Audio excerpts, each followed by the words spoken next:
You're tuned in to Zoroverse. Joining us today, all the way from Melbourne, Australia, is Zuben Rustomjee. Zubin has been complimented of having a sacred heart and works hard to be perceptive, but also be in touch with his emotions. Zubin has a two-pronged life philosophy. One, that through the power of choice, we can lead incredible and fantastic lives capable of extraordinary change. And two, that we are collectively responsible for one another like a global family. In the spirit of his life philosophy, Zubin gleans from Maya Angelou and has a couple of favorite quotes. One, that people will forget what you said and what you did, but they will never forget how you made them feel. And another one, that it's only a fool who fights a war on two fronts, but a madman who tries to fight one on three. Zubin wants to be inspired, to swim against the tide when needed, and work hard to achieve whatever successes he sees fit in his life, but also smell the roses along the way. He's a family man and believes family is there to enjoy life with. Without further ado, please give a warm welcome to Zuben Rustomjee. Zubin, welcome to the podcast. And why don't you start us off by telling us a little more about yourself and also something about your sacred heart. First and foremost, thank you so much to both of you and all of the team for inviting me to speak. But to tell you a little bit more, I work at IBM. I'm a consultant by profession, which basically means I get to solve problems for big and small companies, typically in the technology space, but a lot of my world is in business operations, process improvement, and innovation. In my free time, I'm a recreational pianist, which basically means I play for fun instead of for anyone else. And I am a brown belt in karate. I would have gone for my black. I can't assume I would have passed it, but you know, a little thing called COVID happened. So let's jump into the topic for today, which is the relationships. We're talking about relationships as a couple today. So what, in your words, would you say has been shown to you to be an ideal relationship in the Zoroastrian community? Has that changed as you've grown up? And obviously you have your own thought process. So the ideal relationship in our culture is not really that different to my perception of what the ideal relationship is. It really doesn't matter on the background, history, or experience of certain individuals. It really depends on, can people connect on a personal level? And I say that through a number of lenses. When I think back to mum and dad, they were both Parsis, for lack of a better term. And I say that because mum was Bombay born, Bombay grown up, typical Bawa in the truest sense, and I love her for it. And dad was born in a Zoroastrian family, but he was born in Sri Lanka. So a little bit disconnected from what that Bombay energy is. But if you look at his upbringing, he was born and brought up as a Bawa, just really incomparable to mum. But dad never practiced. He disconnected. He wasn't really interested. And for a majority of my life, or for the life that I got to share with him, he only really started adopting the religion towards the very end. So maybe about a year or a year and a half, I started seeing him adopt the practices and the principles. So as I was growing up, I had a very staunch Bawa and a very not so caring one as my comparison. Now let's layer that with where I was born and brought up. I was the only Indian in an entire school from year prep to year 12 of a very Anglo group of people. So being a non-Christian was a very difficult thing. So I very quickly had to develop either a sense of conformity or a sense of strength through what I held really dear. And frankly, that in itself was a challenge. So for a very long time, I floated between different circles and different groups because I saw that work. Mum was able to be a Bawa, Dad was able to, not really be one, and things were perfect because I'm pretty thankful for the upbringing me and my brother had, and I can't really complain about anything. However, throughout that entire period, I still spent all of that life going through school and going through uni thinking that I need to be with a Bawa partner. So my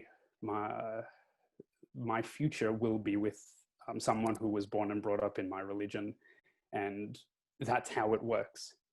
So when I started to look at why this was a truth, why this was a truth that I considered, it was a fairly confronting time, because I was put with a situation where the definition I had of what was an ideal relationship didn't really match the layers of what an ideal relationship was built off of, which, coming back to its essence, two people who can connect on a personal level. Thanks for sharing. That's obviously very insightful, because a lot of people would be going through exactly the same thing as ethnic minorities, because the fortunate few are those that head into a very different location in the world outside of India, or they're clusters of Zoroastrianisms or clusters of Bawa, Bawi, Parsi, Irani, and are able to very quickly integrate within the local communities and understand the know-how and adapt through learned experience. But a lot of the time, it's a very painful experience, just sinking in, integrating, deciding how much to assimilate, but how much to differentiate by, and finding that balance between adapting, conforming, and also differentiating yourself. So how was that growing up, and how accepting or interested were your anglicized and Anglo peers as you were growing up? Did they encourage a bit of your, cultural flair, as they would call it, or were they more happy with you being one of them, just with slightly browner skin or the like? How was that? Was it, because it's an interesting dynamic? Well, you said isn't you're the it? only Indian, which is completely different, because I can say I was the only Zoroastrian, but saying you're the only Indian is like the next level of loneliness in school. Because now you are now in Indian. Being the only Indian is a very wide like identity to carry, because then that you could be anything. So now they're looking at you with so many questions. So yeah, how were they? Were they intrigued? There's a fine line between intrigued, curious, and the general meanness of children. Now, I won't lie and say my schooling life was perfect, because then if it was, I probably wouldn't have done the things that I did next. And really, as soon as school finished, I went to uni, and I tried my best to disassociate myself from that aspect of my life, right? And I went polar opposite. So what I did was I found every single Indian community and every single group of people, and I tried to be as absolutely Indian as possible. However, when you speak with this accent, and when you have absolutely zero Hindi and zero Gujarati, because we never really spoke at home, I wasn't Indian and I really wasn't Australian, and it was an interesting time. So the truth that really got through all of that was seeing mum and dad, and understanding that, well, if they can make it work through their differences, because so dad never really spoke, but again, mum Bombay born and brought up, the saving grace for me was maybe being connected with Zoroastrian will be my light at the end of the tunnel. So for a very long time, I also had the mentality that I'm making all these choices, I'm meeting all of these people, and I'll be frank, right? So what is the point of dating someone for the sake of dating? I don't really think I need to connect with someone just to break their heart, because in my head, I had the perfect woman, and the perfect woman didn't look like anything. She didn't have any features. It's just, for a long time, she was a Zoroastrian. And we actually had a situation where I was able to date a Zoroastrian, and I adored her to bits, but it didn't work out, and it really challenged me. Not saying that I was challenged because the relationship I had invested all my eggs in was meant to work, but the challenge that maybe it's not as simple as a bawa being that saving grace, or what that my expectations were for a very long time didn't really pan out. So it was almost a mismatch, because you were hoping that just by default, a person being a Zoroastrian would also have those intrinsic traits you value in a person: honesty, integrity, flair for the dramatic, I guess, whatever appeals to you. But then, as it turns out, not every piece of toast is sourdough, and sometimes it goes down as sawdust because it's just white bread. Fair enough. Good one. So thanks for sharing. She could have been the sourdough, you could have been the white bread. We don't know. No, but both could have been like you can both be good people, but again, you might just have differences. Do we just expect it to be a bit easier because we expect that another Zoroastrian will understand us because that's what we've been told? It's been ingrained in us. Yeah. It'll be simpler because you have this shared history, shared understanding. And then we do get comfort from our community sometimes. Like when you hang around with friends, there is a little bit of like, they get you. So maybe we think that we might get that with a partner as well. So did you grow up seeing many couples that were of interfaith, intercultural dynamic within the community or family even? So really, not so much. It is probably unfair of me to say that I was surrounded by a lot of different audiences, because for me, it was either family or uni, or for a long time school. My family never pressured me or the people around me to focus on a particular demographic. We were always told to do what we wanted because at the end of the day, we have to be comfortable with our decisions. So whilst I had friends who were extremely pressured to do things in a certain way or behave in a certain way, I never really felt that the pressure. That said, I think a lot of, and maybe this is me trying to, a good Zoroastrian, but I tried to do things for myself that would also impact the people around me. Looking back, it was actually quite a period of time that I'm surprised I got through in relative ease. And I think you could break that down into me being lucky to be in a family who were very educated, or me being a boy in a family of really a lot of males around me, and I think this is going on a stretch, but this is probably the most likely, the upbringing my mother gave to my brother and I. We were really entrenched with what it means to be a Zoroastrian. So the prayers were good and you should do that, and fine. You should be respectful to your elders.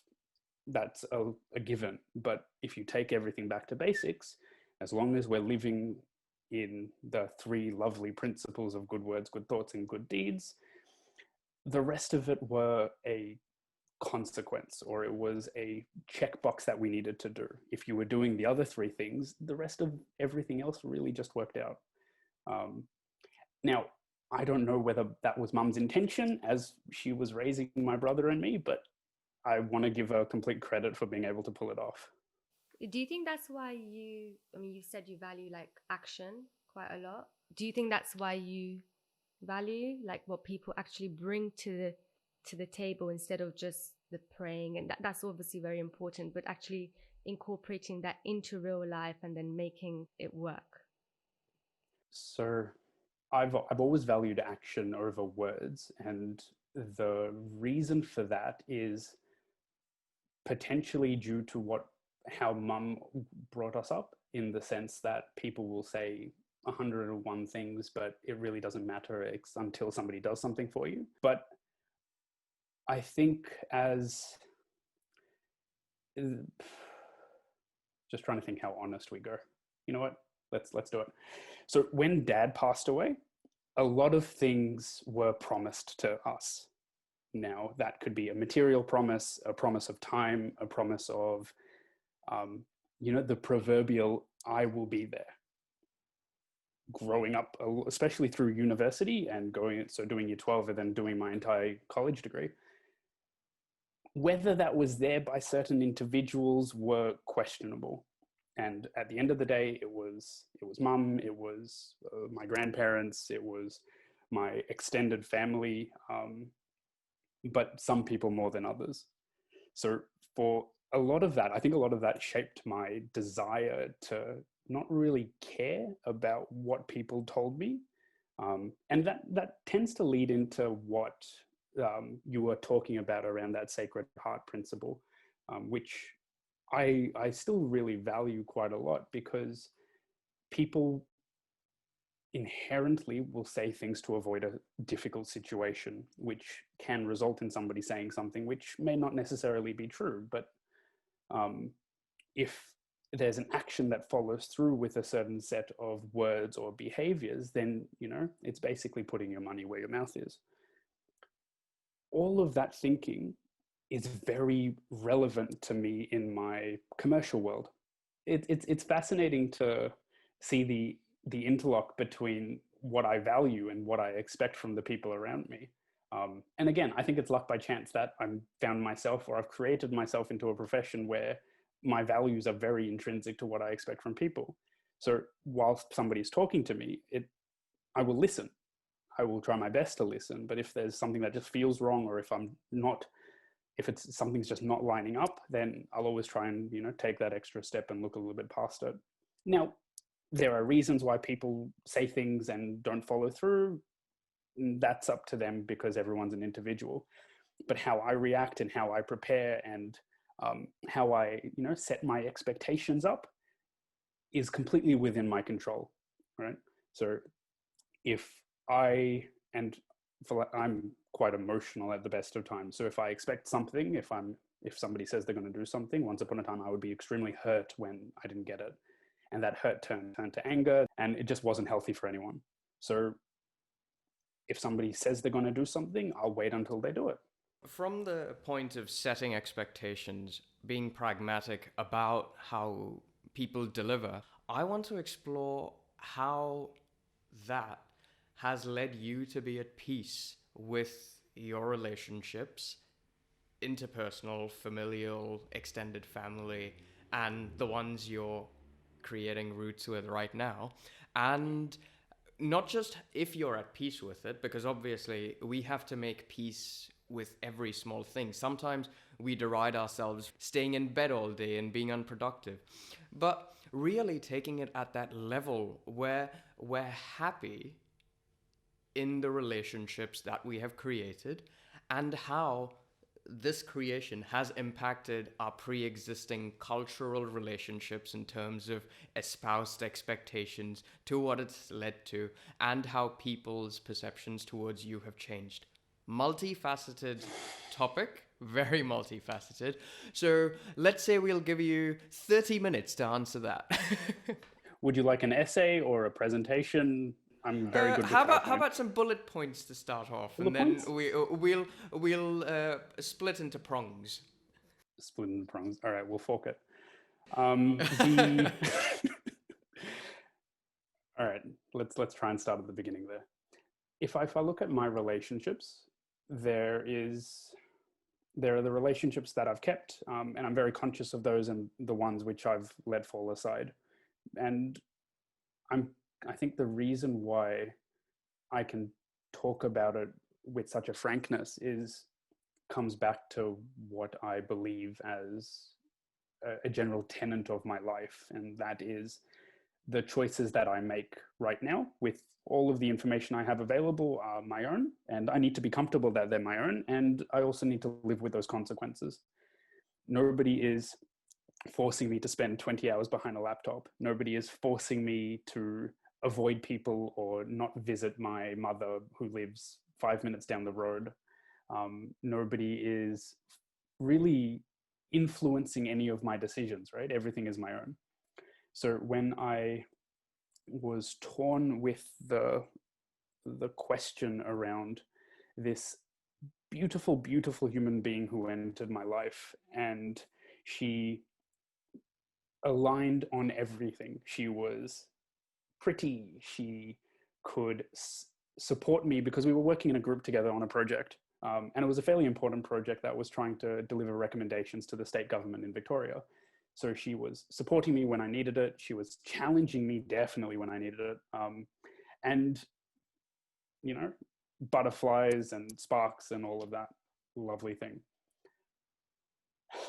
Yeah, but she was not a Zoroastrian. And it was challenging, right? Because you walk in with this entire paradigm, and there's somebody who ticks every single box and connects with you on a human level, but it just doesn't make sense. And you don't understand why it doesn't make sense. And I remember driving home one evening after dropping her home, and I was thinking about asking her out. And it's like, no, it's wrong. It's like, oh, but I should, because I really like her. And I'm pretty sure she likes me because I'm terribly risk averse.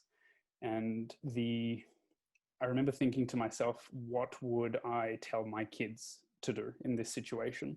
I was like, well, I would tell my kids to follow their heart and just do it. And as long as they're comfortable with the decision, then, you know, it doesn't really matter. Everyone else can learn to live with it or learn to live without you in their presence. And that was comforting, right? Because if I don't take my own advice, then who am I? So on what I would call a whim, I asked this lovely lady out, whose name is Shubnam, and I'll be referring to Shubnam quite a lot through the rest of the talk. And not to get into specifics, but there was a miscommunication. She said no, then I said no, and then we both said yes. And 6 years later, we're now together. Oh. I know you don't have to tell us. Please tell us. I need to know this. We were driving home. I asked her out. She said no. Well, she didn't say no, but she didn't say yes. And then she left. And then a week, things went back to normal. Then she asked me out. I said no. On then principle. I waited 5 seconds. On principle. I waited 5 seconds. And then I asked her out, and then she said yes. See, you're laughing, but I am so glad I stuck to my guns on that one. Yeah, good. I mean, you have to, right? You have to balance the no's with the yeses. Correct. So it had to start the relationship on a good note. But, you know, it was definitely one of the better decisions, because at the time I made a choice that I was going to be super comfortable with, and it felt right, and it felt wrong actually to make any other choice. I think it would have been a terrible, terrible gap if I had not talked to myself, which makes me sound insane, but let's just forget that bit. But if we then blow that out to what does that mean with the community, around that time, I was volunteering with the Zoroastrian Association of Victoria, which meant that I was a part of the committee of people who, you know, talked about where we wanted to take the committee. And it's, say, 150 odd families in Victoria, where the committee wanted to go. How were we managing finances? How were we doing events? How were we engaging, and what were we doing to bring things forward? And nothing was any different. People accepted the fact that I had made a choice. To be honest, it was a lot easier than I thought it would be, which, and maybe we'll have to make a sub point, shouldn't have ever been a problem. It pains me to say that we have to consider what other people think about our relationships, but the world we live in right now, it's important for that level of acceptance from the people who you care about their opinion. But the committee accepted it. Everything was fine. Shubnam came to events on my side, which was fantastic. There was a lot of things which I had to learn because, again, making this decision, it meant there were things which I had really dear to my heart and I expected from my life moving forward, but the same on that side, right? Sometimes it aligned and there were interlocks, and sometimes there were differences. Now, I don't think I would have been with someone who was completely the opposite of what I was, but you know, it's the little things like not knowing what Lagumnu custard is, or not knowing what Narrows is, and with her, those weren't a problem. Now, sure, she didn't know what lagandu custard is, being the single best dessert or treat or cuisine in the world, especially the version without the cardamom. However, she understood what narrows is because of her upbringing and the background that she brought into the relationship. There were certain things which were different, but if you take it back to the essence of what we were celebrating, they were the same. So for me, it was fantastic. The difficulties arose when other people thought they had an opinion in where our relationship was going or how we were taking it.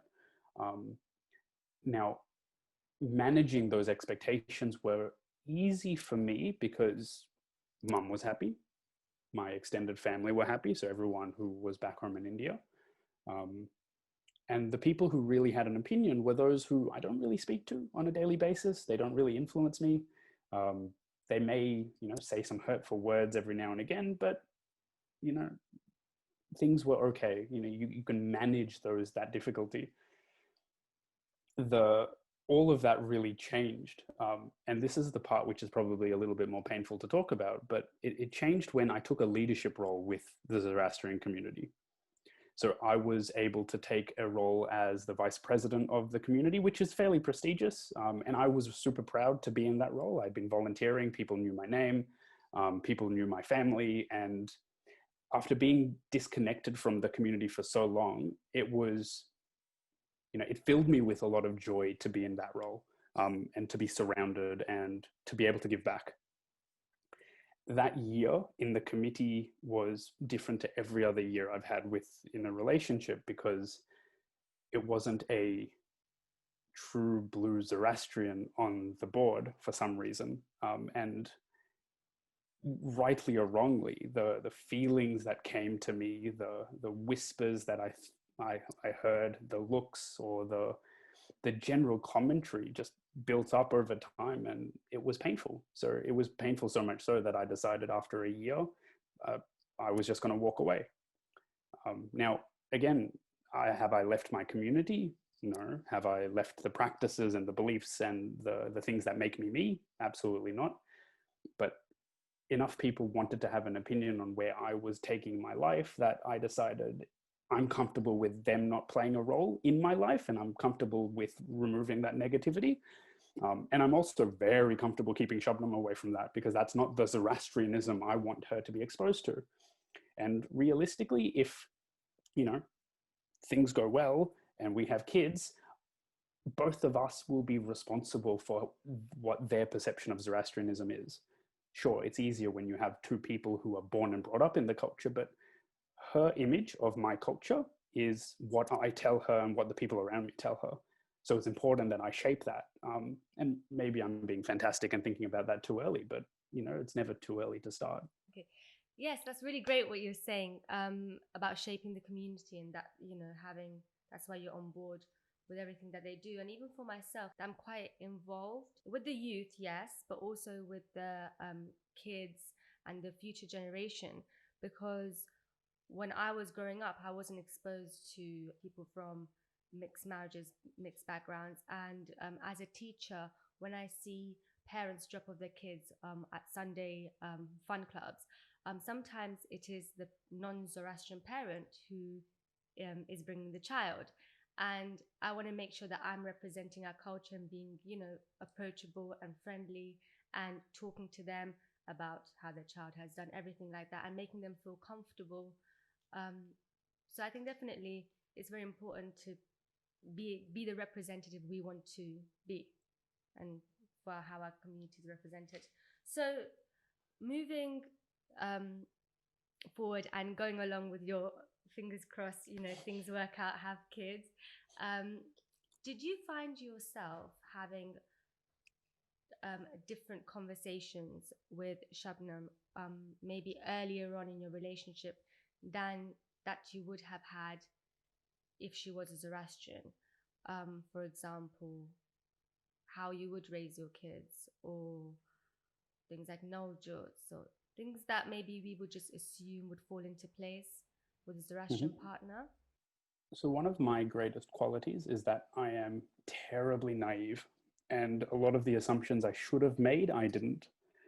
The you could say that we learned certain differences of our relationship and upbringings in ways due to our parents starting to ask us questions, both respectively from either side of the culture, or even just from what we hold dear and trying to just have the conversation. So if we touch on the Naujot perspective, being Zoroastrian is very important to me because it really shaped who I am today and who I want to be. Now, I do say that with a pinch of salt because I may not be the world's best practicing Zoroastrian, but if I walk out of the house and I don't have my farah on, then it feels wrong. I feel a little bit, I don't feel like I'm complete. That said, I don't wear a sadra, but I wear my kasti, which is a topic for a completely different debate, but it's coming back to the essence of what I believe is important. Having that understanding in the belief system is an essence of that. So Shabnam knew that through and through when we started this relationship.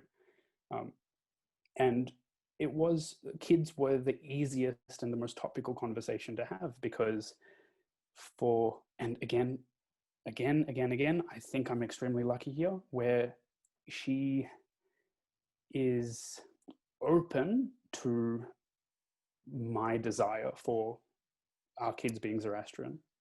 And I say that in that way because there is nothing wrong with our kids growing up with an amalgamation of the two.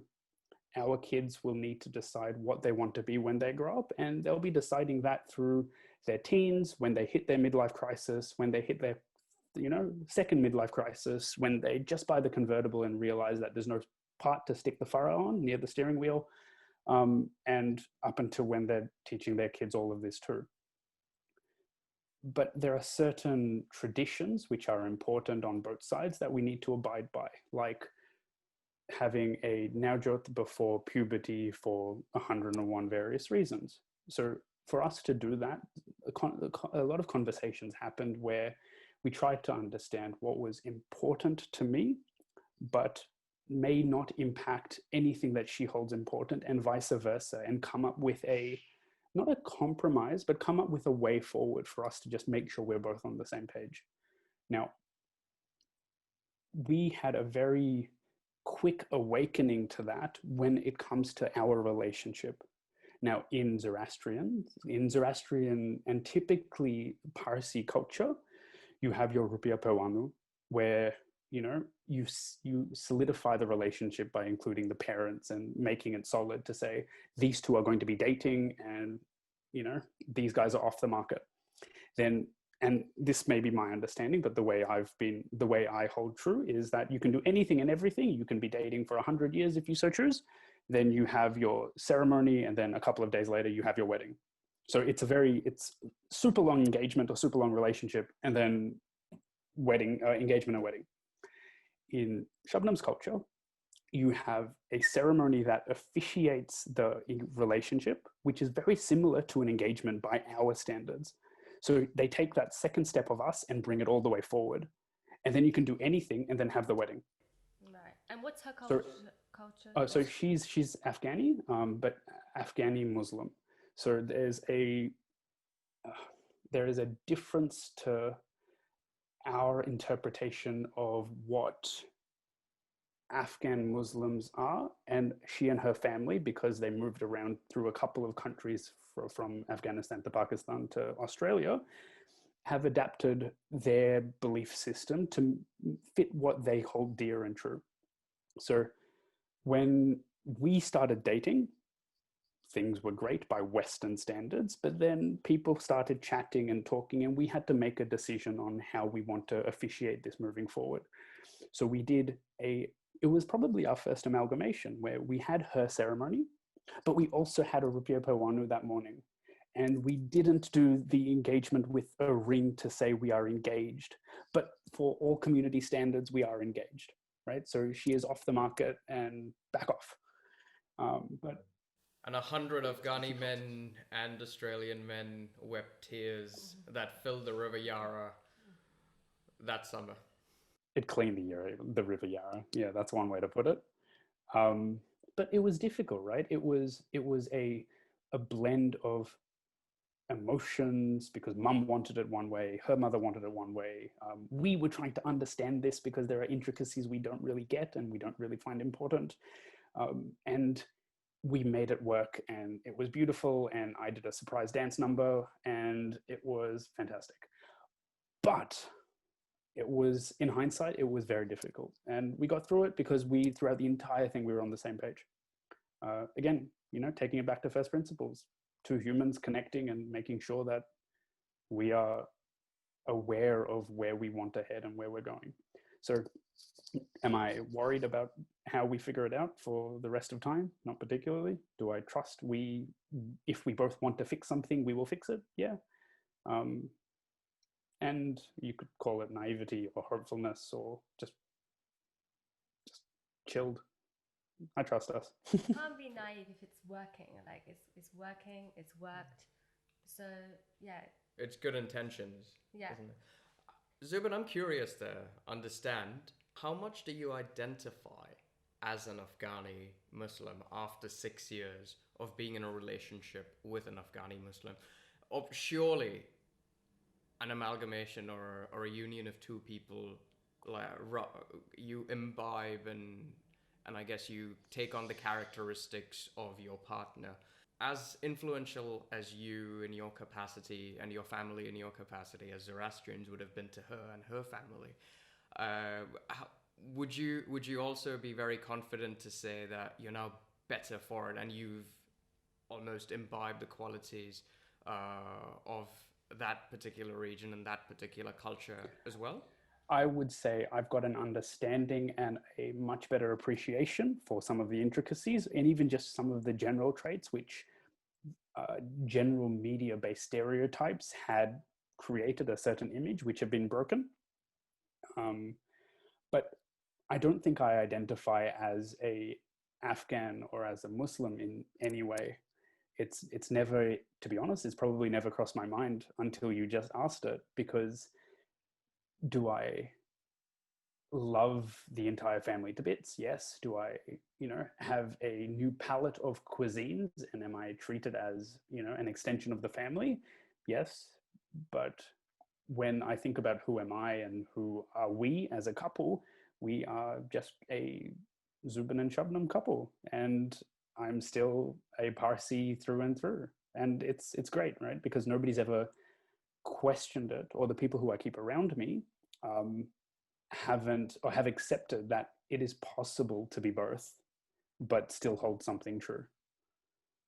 So the reason I asked that was just to get an understanding of where, I guess, the traditional or conventional narrative of conversion sits in, just in terms of how easy it makes life if you convert to one viewpoint or one cultural paradigm as opposed to another.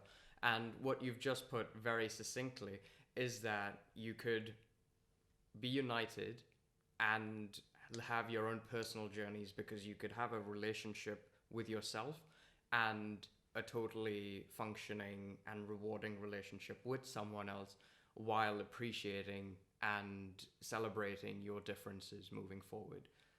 Well, let's just touch on conversion for a second. If I converted or if she converted, it's not like you USB upload this massive amount of information, right? You don't instantly become one with the universe of Zoroastrianism. And I take this back to a very historical perspective, but if we look at the reason why Parsis had to convert once upon a time, it was due to the way the world was at the time. When we walked into India, we made a promise to say we would integrate, but we would not convert, because the king at the time was afraid that we would dilute his population. Now, if you remember the story about milk and sugar, we were the sugar for that lovely doodh, and we made India what it could be. And now I say that through all of the stories about a Parsi or a Zoroastrian's influence in Indian economy and so on and so forth. Correct, the important stuff.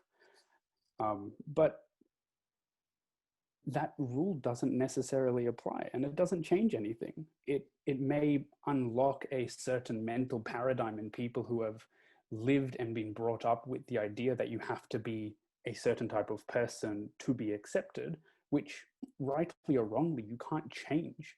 But if we look at the way the world is right now, there is no reason why somebody needs to amalgamate to fit into a certain group, because there are too many people in the world. There are too many different options. There are too many ways to live your life, right? You have to be happy at the end of it. Yeah, exactly. It's your decision. You were very candid about your family and how they were, and they were quite supporting, and that's kind of what really matters. Do you, maybe not so for your family, and you said you're two brothers, right? So as a community, do you think that your experience may have been a bit different, or do you see that your experience is different for females who choose to have a partner outside of the community? Or maybe even, was Shabnam, I mean, you can't really talk about Shabnam's experience, but that's for her to talk about. But did you feel different to what she felt, like her acceptance? Sure. How was your journeys in terms of gender? So I think, again, I'm lucky to have a family that is very accepting of an individual's choice for their happiness. And that's not unique to my family. It seems to just be a general trend for everybody in my, cousins, second, third, fourth, fifth cousins, etc. And I think this comes back to, if I look at my life and how I compare how I was brought up to my friends who may not necessarily be in my immediate circle, I think I had an easier time. And maybe that's because you could add the gender lens to say that as a boy, I was applauded for being outspoken or for having an opinion, or I was, encouraged to be courageous and take risks and perhaps be a little bit different. It's difficult because there are a number of other factors which are at play there. But if I wasn't a boy, and my hair matches right now, I think my family would have had a more difficult time than what I had. And I say that in complete transparency only because my immediate family, my mother, raised and shaped and developed our thinking. So we have a very heavy maternal presence on the females in my family. At the very beginning of the talk, you mentioned that I also associate myself as a combata. And it's funny you say it, because I've never worded it like that, but I will always, always, always say I am my mother's son. My brother is my father's son. Goes without saying. But I've always, naturally just been mums. So for me, I think if I wasn't me, and I think for a lot of, say, my friends who are trying to do what, and I say this with a pinch of salt, what I've been successful in doing, which is getting everyone to accept my choices, it would be different, and that difference could be perceived as much more difficult because I'm not the one who has the ability to perhaps increase the Zoroastrian population. And I say that with very crass language because I don't think that's fair to either gender in that type of conversation.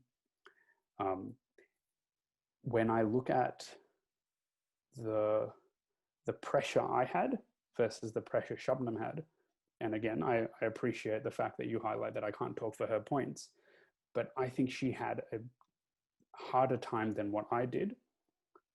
And it probably doesn't matter which family I was. Let's say I was an Afghan and she was a Bawi, or she was a Zoroastrian. I legitimately think that she would have had a more difficult time, but I also think that it's unfair for me to put a opinion on why, because I think there are a lot of other factors that would have played, and we could have just grouped it all together with just saying that it's just the way it is, which is inherently not fair in itself. So for her, I was able to understand a little bit, but I will never understand completely what kind of difficulties it was. Like, I'm sure you've had members of the community who have been very supportive. And what was that support like, and how did it feel, and what form was it in? It may have just been them minding their own business and not having an opinion. That maybe was the support. No reaction is the best reaction. Like, it's normal, you know, just. But what was that like, and what could we do as a community to be more interfaith friendly?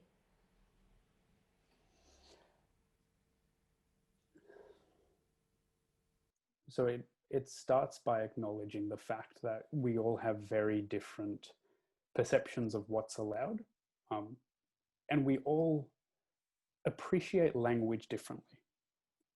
The part that hurt me the most wasn't the people who overtly questioned or showed disdain for my choice.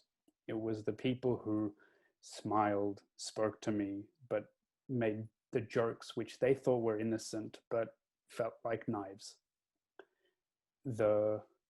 I was able to get through it because I knew in my heart of hearts that the people who were important to me had the perspective which I appreciated.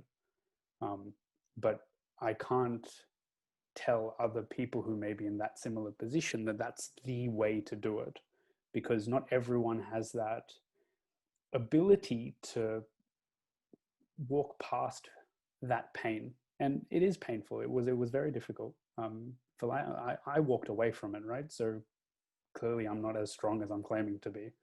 But by understanding what is within your influence to change, who are the people who are actually important within that circle, and having that appreciation that you're either all on the same page or you're able to at least have a level of understanding that this may be different, but everyone is happy for a time. I think that is such an important first step that the rest are secondary. It really shouldn't matter, even though at times it does, what that auntie says from across the room, or the person serving you food in the line at the function makes a comment about, anything really. Remember what comes home with you, and remember what your everyday really is or should be, and try to make that as strong as possible and hold on to that. The world forgets, the world moves on, the world will learn. Some of us have learned faster than others, and some of us need a little bit more time. It doesn't mean you get angry, it doesn't mean you get frustrated, you just accept that everyone's on a different journey. Thank you, Zubin. Thank you so much. It's really good, really candid. We appreciate it. Yay for Mr. Kambata. Yay. Yay for Mr. Rustomjee. That's going to be a fun one explaining to Mum. And that's a wrap from Down Under with Zubin, the guest of Zoroverse for this episode. I hope the topics weren't too confronting, but I think they are important. So I'm thankful to the team for, indulging me and having the conversation. And, have a good one. Cheers. I takoro ph. Loved it. Nice. And for those of you joining us, whether it's morning, afternoon, evening, or twilight, remember that Zoroverse is always here to discover the conversation. You're tuned in to Zoroverse.